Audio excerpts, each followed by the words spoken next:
گوش کن ای دوست من با طرب، شرح از احوال زنان عرب.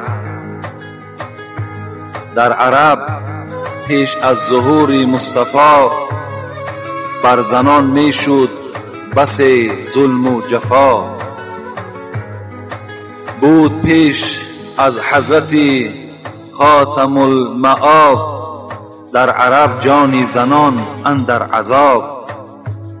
جان زن در معرض آفات بود، بلکه زن در حکم حیوانات بود.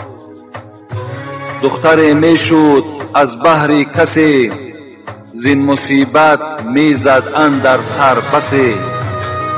تا 40 روز آن عرب در اندرون، از خجالت سر نمی آورد برون.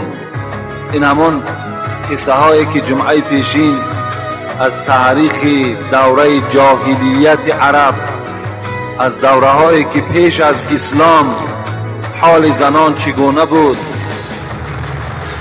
و شما خواندیم. این در مصرع های شعری البته در آوردگی هست. تا که از لطف الهی شد عیان، طلعت پیغمبری آخر زمان. مکه را از روی خود پر نور کرد، از عربها این صفتها دور کرد. گفت حکم الله این است ای کرام، باید زنان را نماید احترام. این زنان خوشبوی چون ریحانه اند، این زنان شمع و چراغ خانه اند. زن اگر موجود در عالم نبود، در زمان 1 نفر آدم نبود. دختران را دوست دارید از وفا، سلمه وارد نیارید از جفا. هر که از خود دخترش را شاد کرد، خانه خود در بهشت آباد کرد. هر زن دارد تقاضای حقوق، دختران را هستند دارای حقوق. من ز دنیا دوست دارم 3 چیز، عطر و نماز و زنانی با تمیز. هست جانم زیر پای مادران، جان فرزندان فدای مادران.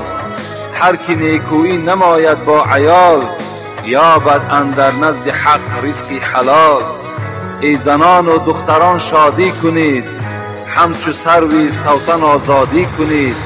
هست پیغمبر طرفداری شما، فاطمه نیز در بهشت یاری شما. دختران را مصطفی آزاد کرد، جمله زنهای عرب را شاد کرد. مرد و زن گویند تا یوم القیام، بر محمد مصطفی بادا سلام.